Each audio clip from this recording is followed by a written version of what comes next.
তুংগত উঠিছে ধুবুৰীৰ নিৰ্বাচনী যুঁজ ৰকিবুল বনাম আজমল প্ৰমাদজেন কপিছে আজমলৰ ভেটি কংগ্ৰেছৰ ৰথী মহাৰথী সকলতো আছেই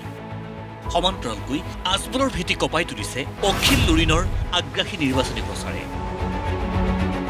বদৰুদ্দিন আজমলক পোনপটীয়া আক্ৰমণ অখিল গগৈৰ আপোনালোকক এনেকে বিক্ৰী কৰি কি লৈছে বুলি ভাবিছে আপোনালোকক বিক্ৰী কৰি এই যে আতৰ বনাই আতৰ বনোৱা গছজোপাৰ নাম কি আগৰ গছ যাতে উজনি অসমত বদৰুদ্দিনৰ আগৰ গছ যাতে পুলিচে নধৰে তাৰ কাৰণে সিএমৰ পৰা লাইসেন্স উলিয়াই লৈছে এই যে এতিয়া বাল্য বিবাহৰ কথাটো লৈ যেতিয়া হেৰি হৈ আছে তেতিয়া কৈছে আমাৰ মুছলমান ল'ৰাবিলাকে এই ছোৱালী দেখিলে তেজটো গৰম হৈ যায় এইবোৰ কথা কৈছে নে নাই কৈছে নে নাই হঠাতে কওকচোন আপোনালোকে কৈছে নে নাই হিমন্তই যেনেকৈ কৈছে যে মুছলমানৰ ভোট নালাগে মিয়াৰ ভোট নালাগে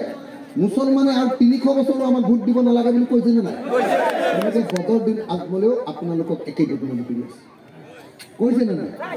সমানে সমানে সৰব লুৰিণজ্যোতি গগৈ আজমল আৰু এআইডিএফক ব্ৰহ্মপুত্ৰত বিসৰ্জন দিবলৈ আহ্বান লুৰিণৰ আমাৰ কাজ আপনি দিওঁতে পাৰ্লিয়ামেণ্টৰ পৰা পঢ়ুৱা মানুহজন আমাৰ চাচা নহয় জানো ভোট নিদিয়াকে আমি জাতীয় সংকটত আছো আমি বিৰোধিতা কৰিছো কা কিন্তু আমাৰ জনাব সাহেবে বিজেপিৰ লগত গোপনে মিটিৰালি কৰি তাৰ সময়ত ৰাইজক মেছেজ দিছে মই কাৰো লগত নাই বিজেপিৰ লগত নাই কংগ্ৰেছৰ লগত নাই বুলি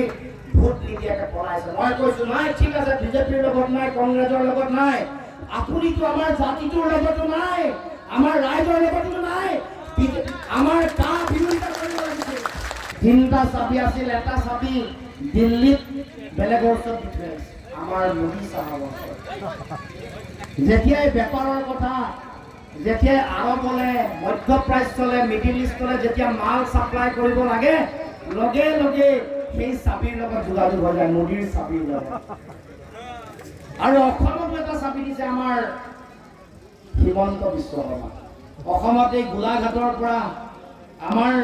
আব্দুল মালিকৰ ঘৰৰ ওচৰৰ পৰা যেতিয়া মাল আনিব লাগে ৰাস্তাত যাতে এছপি পুৰে ডিচিয়ে যাতে বাধা নিদিয়ে পুলিচৰ থানাই বাধা নিদিয়ে বেপাৰ কৰাৰ সময়ত এই দ্বিতীয় চাবিটো ব্যৱহাৰ কৰে আৰু নিজৰ লগত যিটো থকা চাবি মানে ৰাইজৰ যিটো চাবি এইটো ইতিমধ্যে মামৰ ধৰিছে আৰু আমি সেইকাৰণে কৈছো অখিল লুৰিণৰ এই আগ্ৰাসী প্ৰচাৰে কামত দিছে কংগ্ৰেছক যাৰ বাবে টোপনি ধৰিছে আজমলৰ সেয়েহে অখিল লুৰিণৰ মাধ্যমেৰে ধুবুৰীৰ কংগ্ৰেছ প্ৰাৰ্থী ৰকিবুল হুছেইনক প্ৰতি আক্ৰমণ বদৰুদ্দিনৰ এই লুৰিণজ্যোতিয়ে ইতিমধ্যে জহিরুল ভাই বলিয়া গেছে আপনারা নামে একজন মানুষের নামে ডিপুটার লাগাইয়া সুপ্রিম কোর্টে পড়েছে আজকে ওই ইসলামের দুশ্মন আপনার দুশ্মন জাতির দুশ্মনকে রকিবুলে লইয়া ঘুরাইতেছে এখন রকিবুল আপনারা দুষ হইল না দুশ্মন অখিল গগৈয়া কালকে আমাকে বলছে বদরুদ্দিন জাতির দুশ্মন সে ইমানের দুশ্মন ইমানই নাই খালি টুপি পিন্ধিয়ে ঈদের নামাজে গেলে কলমা হইল না আমি বললাম তুই কলমা পড়ো বলে দুঃখের কথা সে আমাকে বলছে বদরুদ্দিন আজমল ইমানের দুশ্মন জাতির দুশ্মন আর কিছু টুপিওয়ালা মানুষে সামনে বসে দাবি বলতেছে এটা দুঃখের কথা না ও তো ইসলামেরও দুশ্মন আপনারা দুশ্মন রকিবুলে একদিকে অখিল গগৈ একদিকে লুৰিণজ্যোতি দুইজনকে লৈ গৈছে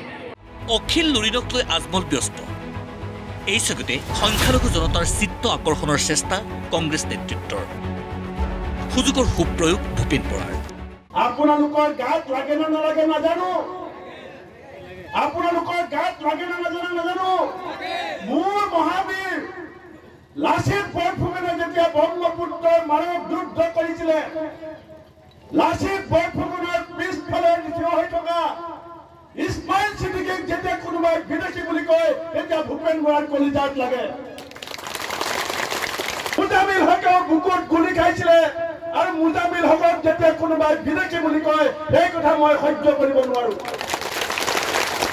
আজি মুজামিল হকক যোনে বিদেশী বুলি কয় ইছমাইল ছিদ্দিকীক যোনে বিদেশী বুলি কয়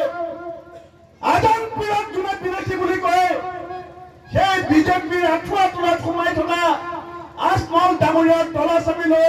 যিবিলাক মুছলমানে বিজেপিৰ চামচাগিৰি কৰিছে তেওঁলোকক সমাজে চিনাক্ত কৰাৰ সময় আহিছে মুঠৰ ওপৰত ভোটগ্ৰহণৰ দিন চমু চাপি অহাৰ লগে লগে আকৰ্ষণৰ কেন্দ্ৰ হৈ পৰিছে ধুবুৰী সংসদীয় সমষ্টি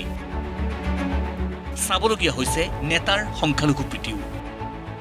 এতিয়া ৭ মেলৈহে অপেক্ষা